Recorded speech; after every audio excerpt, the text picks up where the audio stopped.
দীপু, খেয়ে দেখো তোমার পছন্দের সাদা আলুর তরকারি আর 3 কোনা পরোটা করে দিয়েছি।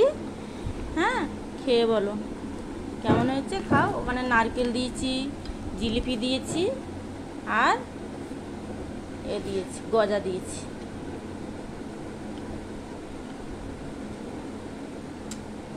বিরাট হয়েছে।